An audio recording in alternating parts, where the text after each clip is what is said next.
Dimitri Pavlenko. L'édito politique, Vincent Trémollet de Villers du Figaro. Maintenant que la France vit dans l'angoisse de ne pas avoir d'essence pour aller travailler, que les gens craignent de ne pas pouvoir partir en vacances, ça approche. Une question s'impose.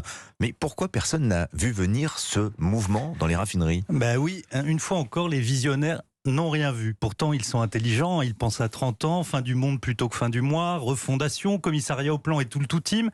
Mais là, non. Il y avait une crise sous leurs yeux, mais ils ne l'ont pas vue. Alors pourquoi un tel aveuglement ?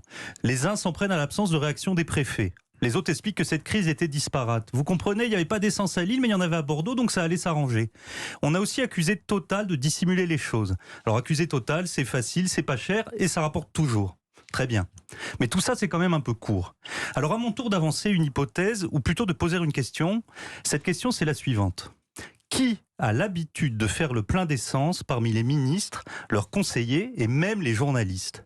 Très peu de monde, je pense. Et je me mets dans le lot, puisque je suis venu ici, comme à chaque fois, sur mon vélo. L'essence, pour les habitants des grandes métropoles, n'est plus un bien de première nécessité. Ailleurs, l'essence est indispensable à chaque instant de l'existence. Donc mon hypothèse, Dimitri, à force de vivre au milieu de ce que la novlangue appelle les mobilités urbaines, les urbains ont simplement oublié la France de la bagnole. Mais enfin, tout le monde sait quand même que la voiture est indispensable pour l'immense majorité des Français. Apparemment non, tout le monde ne le sait pas. La voiture, c'est comme l'énergie fossile, les bonnes consciences, parce qu'elles rêvent de les voir disparaître, finissent par croire qu'elles ont déjà disparu. Les automobilistes, ces Français qui fument des clopes et qui roulent au diesel, comme disait aimablement Benjamin Griveaux, c'est bon pour la province et pour les périphéries. Dans les centres-villes, la voiture est une espèce en voie de disparition. Mais bon, on ne peut pas dire que la majorité n'avait pas été prévenue.